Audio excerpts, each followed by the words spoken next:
अस्सलामुअलैकुम, मेरा नाम है रावल रियाज और आप देख रहे हैं क्विक स्टार्ट ऐप्स। जी, तो आज हम देखेंगे कि हम टाइमर के साथ कोई भी फंक्शन कैसे परफॉर्म कर सकते हैं। फॉर एग्ज़ाम्पल, अगर हम कोई टाइम सेट करना चाह रहे हैं, उस टाइम पे हमने किसी बटन को डिसेबल या इनेबल करना है, या एक ख़ास टाइम के बाद आपने किसी नेक्स्ट एक्टिविटी पे जाना है, या आपने किसी चीज़ को स्टार्ट करवाना है या पॉज करवाना है। फॉर एग्ज़ाम्पल, कुछ एप्लीकेशन जैसे टास्क होते हैं या कुछ ऐसी फंक्शनैलिटीज़ होती हैं जहाँ पे हमें रिक्वायर्ड होता है, और उसको आज हम देखेंगे कि हम कैसे इम्प्लीमेंट कर सकते हैं। उसके लिए सबसे पहले तो आपको मैंने एक ये काउंटर के नाम से एक ट्यूटोरियल दिया था कुछ अर्सा पहले, वो यूट्यूब पे पड़ा हुआ है कि हम ये टाइमर बनाते कैसे। और कुछ भी टाइम ये करवाने का जो पर्पज़ है, इसके मतलब दो मेथड हैं। एक तो सिंपल मेथड होगा, जैसे कि हम सिंपल एक क्लॉक ये कंपोनेंट यूज़ करें और यहाँ पे जो है टाइम सेट कर दें, और उस टाइम के बाद जो हम कोई एक्टिविटी कुछ भी जो है फंक्शन परफॉर्म करवा दें। ठीक है, ये एक चीज़ हो जाएगा। ये तब है जब आप जो यूज़र है उसको आप नहीं बताना चाह रहे कि टाइम क्या लगा हुआ पीछे, या मखसूस टाइम है या कोई रिमेनिंग टाइम कितना रह गया।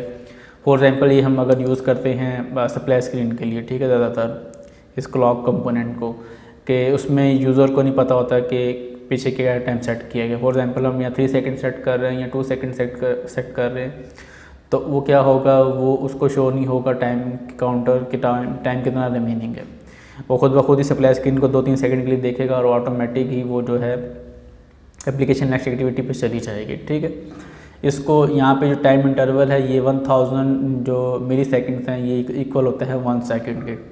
सो इसलिए यहाँ पे 1000 लिखा गया। ठीक है, इसके लिए हम सिंपल क्या करते हैं, अगर आपको ब्लॉग में जाके सिंपल इसका बताऊँ, तो जैसे ये क्लॉक वाले हैं, इस चीज़ को मैं फिलहाल साइड पे कर देता हूँ ताकि आपको ये समझ आ जाए। ठीक है, अब वो जो हमने 1 सेकंड वहाँ पे सेट किया हुआ है ना, इसको यहाँ मैं अलग रख देता हूँ।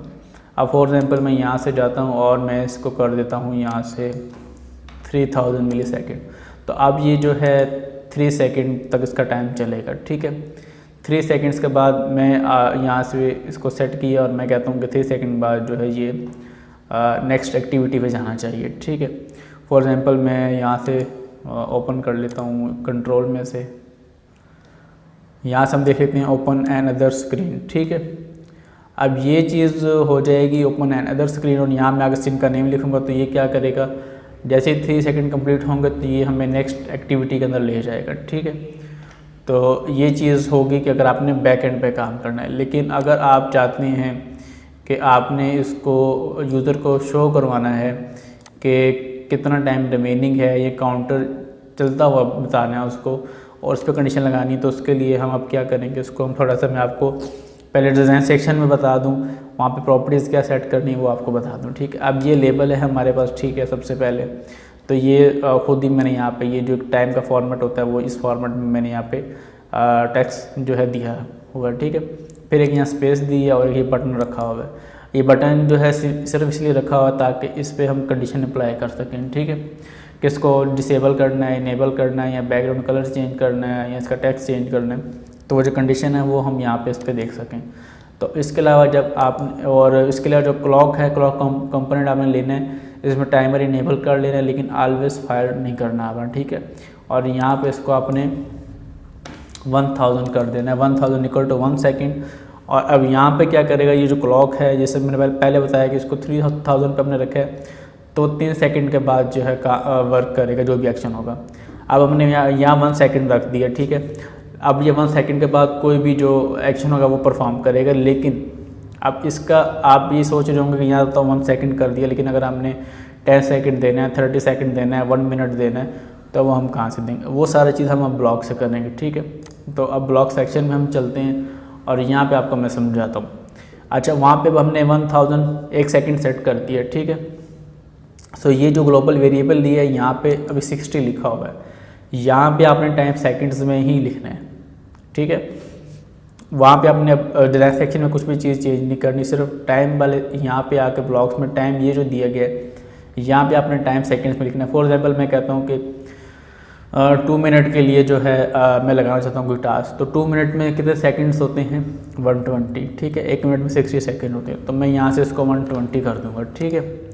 सो ये अब 2 मिनट जो है वहाँ पे ये करेगा, ठीक है। अब यहाँ पे हमने सेकंड्स में लिखा है, लेकिन ये जो कोडिंग हमने की है यहाँ पे, ये वहाँ पे आपको प्रॉपर उसी फॉर्मेट में दिखाएगी कि 1 minute 59 second, 1 minute 58 second, 57 second, 56 ऐसे माइनस होते होते तो वो आएगी। वो आपको मैं एंड पे इसका डेमो भी दिखा दूँगा कि हमने जो वर्किंग की हुई है, ठीक है।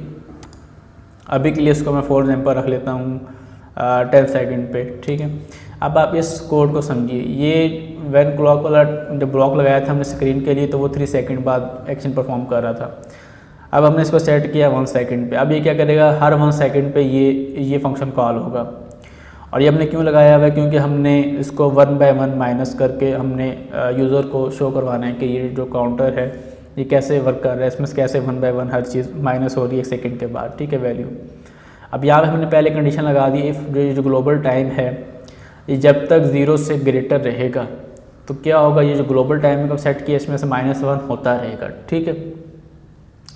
और जो लेबल है टाइम वाला जिसमें हम टाइम शो किया हुआ, उसको हमने ये कर दिया कि जो क्वांटिटी ऑफ ग्लोबल टाइम है इसको हम डिवाइड कर रहे हैं 60 पे, और फिर हमने इसके अंदर ये सेमीकोलन ऐड करके इसके बाद हमने रिमाइंडर ऑफ क्या किया, ग्लोबल टाइम, उसको भी हमने डिवाइड कर दिया 60 पे। अब ये जो ब्लॉक्स हैं दो आपको ये यहाँ पे मैथ वाले सेक्शन में मिल जाते हैं, ठीक है। अगर नहीं भी मिलते, आप मिल तो जाएंगे, इधर ही पड़े हुए हैं, आपको मैं दिखा देता हूँ, 1 सेकेंड। ये जो है यहाँ से भी हो सकते हैं और ये यहाँ से भी आपको मिल जाएंगे, ठीक है, दोनों। तो ये यहाँ से आप इसको वैल्यू को आप जो है चेंज भी कर सकते हैं। ये पड़ा हुआ है यहाँ पे मॉड्यूल वाले में, ये पड़ा हुआ है, ठीक है, ब्लॉक। इस वाले का आपने यूज़ करना है, लेकिन इसको आपको यहाँ पे क्वांटिटी ऑफ और रिमाइंडर ऑफ, खैर ये आपको ये मिल भी जाएगी। यहाँ आप इसको सिंपल कॉपी भी करेंगे तो ये कॉपी भी हो जाएगा, ठीक है। अब ये जितने ब्लॉक्स हैं ये सारे इस वजह से हैं कि इसको ये बता रहा है कि ये आपने 1 बाय 1 माइनस करना है जब तक 0 से ग्रेटर रहेगा, और ये इसका टाइम जो माइनस करने के बाद यहाँ पे इसको जो प्रॉपर टाइम फॉर्मेट है उसमें शो करता रहेगा। अब एल्स में मैंने कंडीशन लगा दी कि जैसे ही ये 0 के इक्वल या 0 से नीचे आएगा जो टाइमर है वो फॉल्स हो जाएगा, ठीक है। फॉल्स होने के बाद अब हम कंडीशन लगा रहे हैं यहाँ पे कि वो जो बटन मैंने रखा हुआ वहाँ पे उसको मैं क्या कह रहा हूँ, कंडीशन लगा रहा हूँ कि सेट बैकग्राउंड कलर रेड। अब इसी तरह आप क्या कर सकते हैं, इसी को मैं कंट्रोल D कर देता हूँ, उसी को मैं यहाँ से कॉपी करता हूँ, 1 सेकेंड। अब मैं यहाँ से इसको सेट कर देता हूँ कि बटन जो है इनेबल को ट्रू या फॉल्स, ठीक है। एक तो इसका कलर रेड कर रहे हैं हम, ठीक है, और इनेबल को हम ट्रू या फॉल्स पे सेट कर देते हैं, ठीक है। तो ये इसके लिए यहाँ पे सेट हो गया, ठीक है। अब आप कोई भी इस तरह के बड़े क्वेश्चन आते हैं कमेंट्स में कि सर वो टाइमर से कैसे बटन इनेबल करना है, डिसेबल करना है, कोई एक्शन परफॉर्म करवाना है। तो अब ये मैंने काफ़ी डिटेल से एक वीडियो बनाई है आपको एक चीज़ समझाने की। बहुत सिंपल सा मेथड है, सर समझने की ज़रूरत है इसको कि आपने इम्प्लीमेंट कैसे करना है, ठीक है। अब हमने ये कंडीशन इस पर लगा दी है, तो अब हम चल के देखते हैं कंप्यूटर अपने एप्लीकेशन पे, अपने फ़ोन पे कि ये क्या वाकई परफॉर्म कर रहे हैं या नहीं। इसको इस शब्द देखिए कंडीशन क्या लगाई, एक तो 10 सेकंड है, और दूसरा हमने ये कंडीशन लगाई कि इसका बैकग्राउंड रेड करेगा, और तीसरा जो इनेबल है वो फॉल्स कर देगा उसको, ठीक है। तो चलिए चलते हैं मोबाइल पर देखते हैं कि ये क्या वाकई काम कर रहे हैं या नहीं। इसको अब हम यहाँ से स्कैन कर लेते हैं, ठीक है, और स्कैन करने के बाद इसको अब हम देखते हैं अपने फ़ोन पे टेस्ट करते हैं। तो ये देखें अब 10 सेकंड लगाया था, टाइमर स्टार्ट हो गया यहाँ पे, ठीक है। और ये अब देखें प्रॉपर टाइम फॉर्मेट में बता रहा है। अगर आप 2 सेकंड करेंगे 2 मिनट करेंगे 2 मिनट भी आपको बताएगा। अब ये देखें जैसे ये इक्वल हुआ है तो इसने इसको कर दिया है, रेड कर दिया है, और दूसरा ये अभी इनेबल भी नहीं हो रहा, ठीक है। अब आप देख रहे होंगे कि इसकी प्रॉपर्टीज़ चेंज हो चुकी हैं। इस तरह आपने कोई किसी लेबल पे लगाना है कंडीशन, किसी टेक्स्ट पे लगाना है, किसी भी कंपोनेंट में आप कोई भी कंडीशन लगाना चाहते हैं टाइम के साथ, तो ये मेथड है, और आप टाइम शो भी कर सकते हैं, ठीक है। और जो पहले मैंने बताई थी कि वो ये थी कि वो आपने अगर हाइड करके सप्लाई स्क्रीन जैसे मूव करते हैं एक जगह से दूसरी जगह, तो वो आप उस तरह से भी कर सकते हैं सिंपल तरीके से, ठीक है। तो फिर आपको वीडियो अच्छी लगी होगी, अच्छी लगी तो लाइक करें, शेयर करें, और एक वीडियो आने तक के लिए टेक केयर, अल्लाह हाफिज़।